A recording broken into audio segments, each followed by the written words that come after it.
तर आहे मित्रांनो, मी आहे रणजित. हे आहे नेपाळचं बाळ, म्हणजे आमचं बाळ आहे हे, आणि स्पेशल नेपाळ ब्रँड आहे.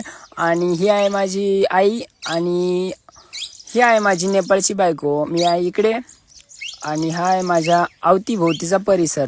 तुम्हाला दाखवतो बघा.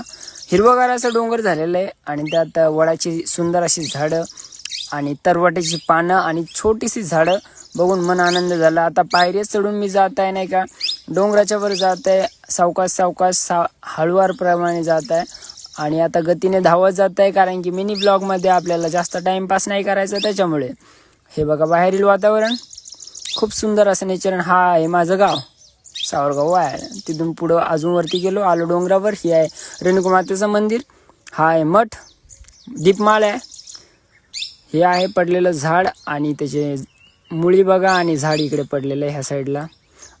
हे आहे जुनं आमचं खेळण्याचं झाड. आणि तुम्हाला आकाश वगैरे नाही दाखवत मी. हे बघा, इकडे खूप सुंदर असं संत दुनियादास महाराजचं मंदिर आहे, तर त्यांचंच मी तुम्हाला दर्शन घडवतोय. हे बघा, संत दुनियादास महाराज आहेत आमच्या गावचे, आणि खूप भव्य इथे यात्रा भरते. हे आहे बाहेरील परिसर. हे आहे सुंदर असं मंदिर, आणि इकडे सीताफळाच्या झाडाला आमच्या सीताफळ लागले, ते तुम्हाला दाखवलंय. हा आहे बाहेरील परिसर, आणि मी सध्या जातोय छोटासा जुना मठ बघायसाठी. हा आहे माझ्या गावाच्या बॅकग्राऊंडचा एरिया.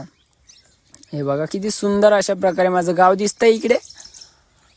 आणि असं करता करता मी आलोय संत देवीदास महाराजाच्या मठापाशी. हा आहे संत देवीदास महाराजाचा मठ, आणि हा आहे खूप मोठा